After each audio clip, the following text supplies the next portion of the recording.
as we live our lives,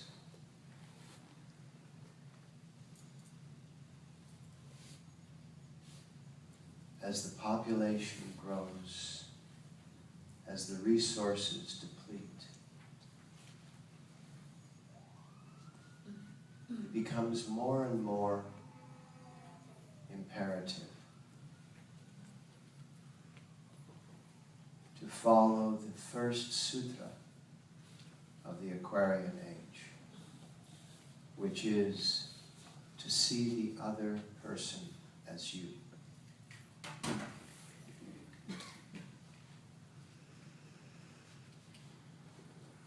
There are many different levels at which you can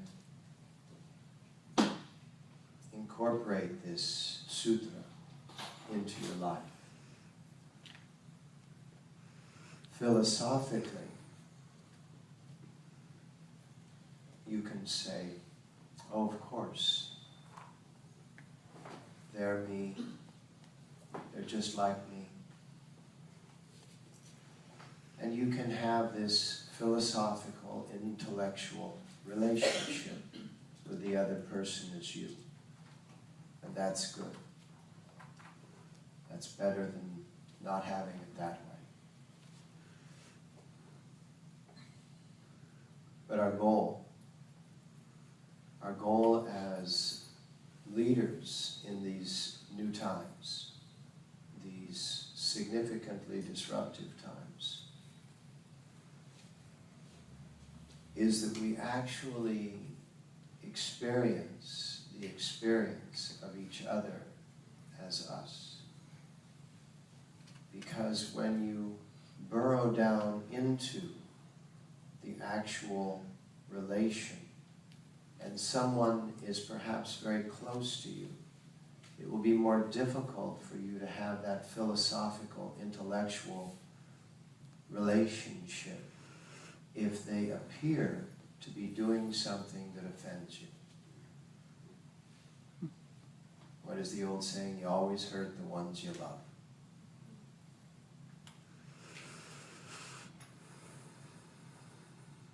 Which is a nice saying. It is completely untrue when you realize that the other is you.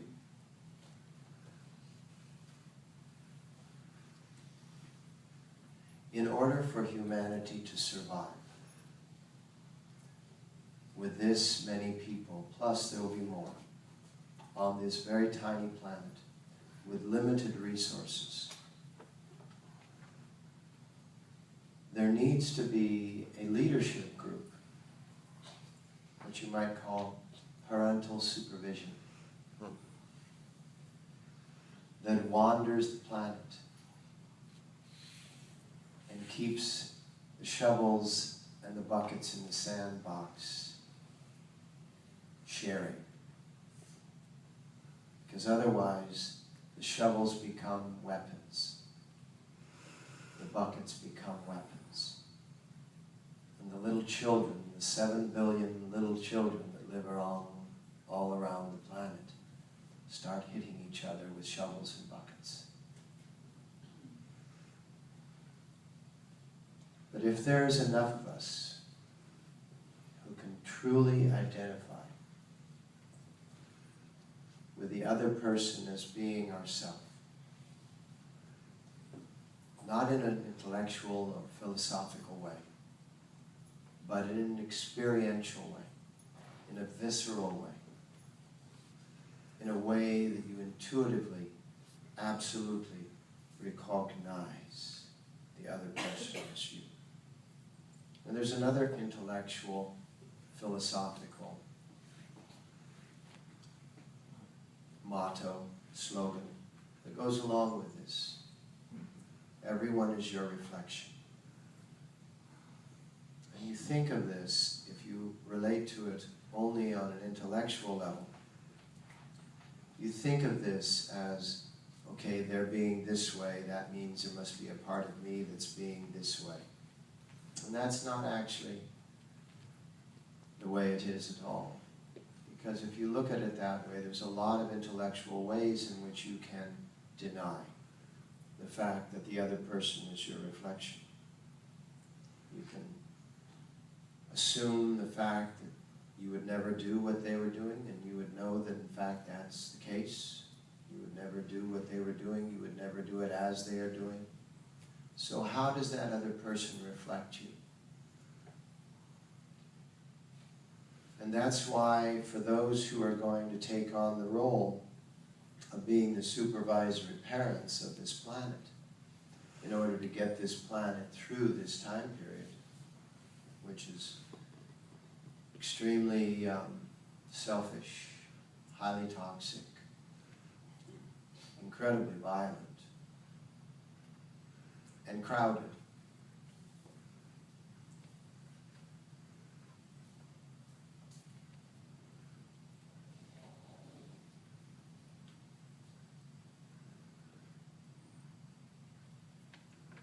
In India, sometimes, a small crowd on a street corner is like 5,000 people.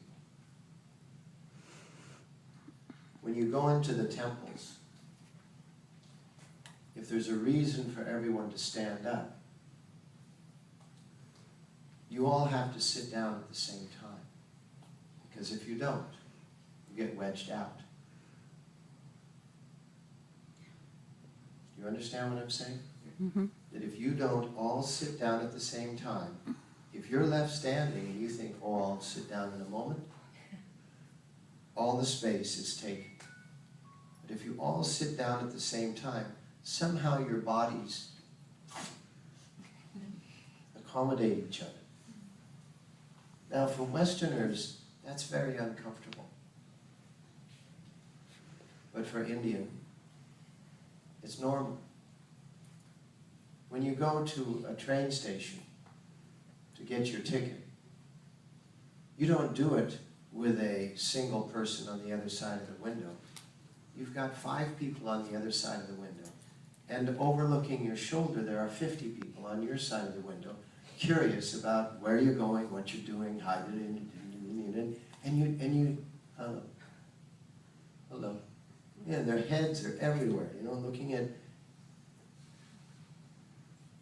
Get used to the fact that that's where the whole world is going. India got there first because they had so many people. But that's where the whole world is going. You want your private little space?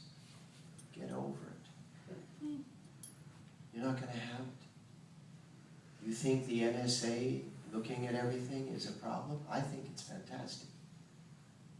Because they are looking at emails that are teachings and advertisements for seminars. I don't even have to pay them to spread this word. And maybe just to find out who this guy is, they'll send a bunch of agents to the seminars. That'll be wonderful. I just think it's fantastic myself. We always, when we're talking on the phone, we always say, oh, can you understand this well enough? You know, when we're speaking overseas, can you understand this well enough? You know, we're not being facetious. We're being compassionate. But this is not going to go away. You just have to really get into it, because they too are an extension of you. They actually treat you more civilly than you criticize yourself. When you're looking over your shoulder and you're going, oh, darn, why did I have to do it that way? I just, oh gosh, I always do it. You know? Have you ever done that to yourself? They don't. They're very quiet about it.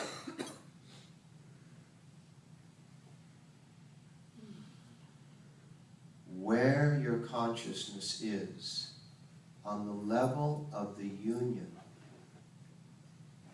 is going to determine to what degree you can actually experience the other as you.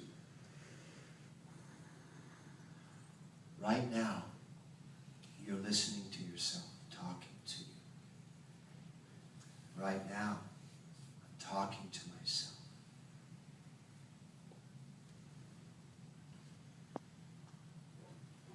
And we have so many facets of ourselves. Wouldn't it be better to replace your disbelief with curiosity?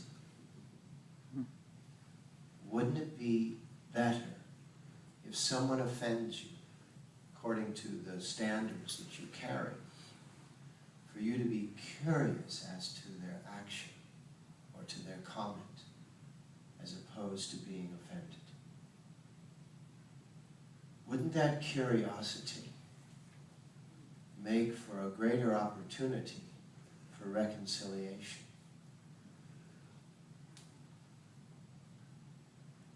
If somebody was really offensive to you, or if somebody inadvertently disregarded you, in a moment when they should have been very much in regard of you, what are hurt feelings? And are hurt feelings of value? Or are they going to disrupt your growth going forward?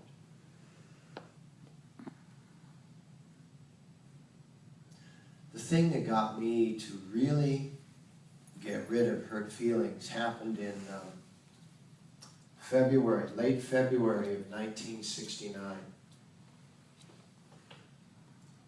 I was at a birthday party for a man by the name of Jules Buccieri.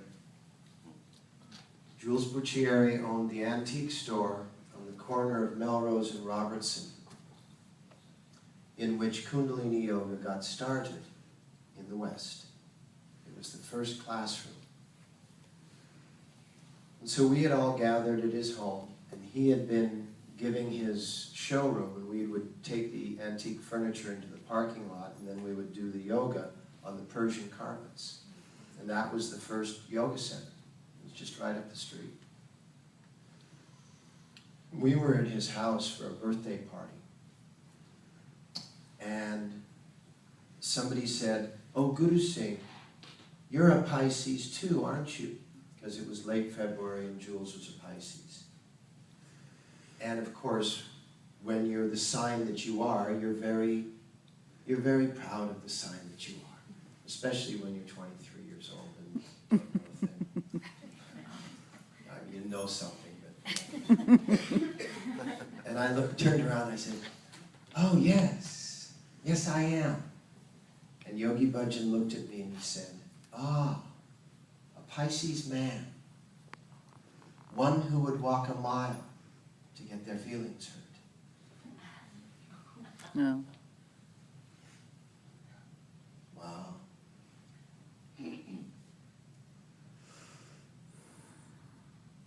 How is your appetite for needing sympathy? Because mine was slapped in the face in that moment.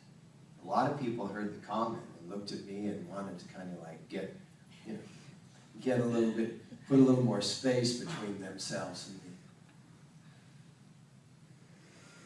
Through the years of studying, I learned what is this mechanism that allows us to get our feelings hurt, because I was absolutely determined to overcome. If that was the nature of a Pisces man, I was going to overcome that nature.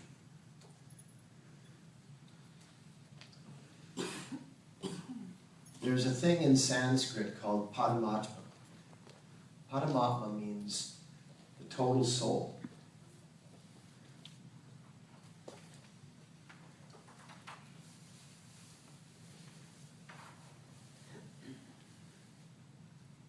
Now, there is a conversation amongst the ancient yogis that actually say, if this is Paramatma,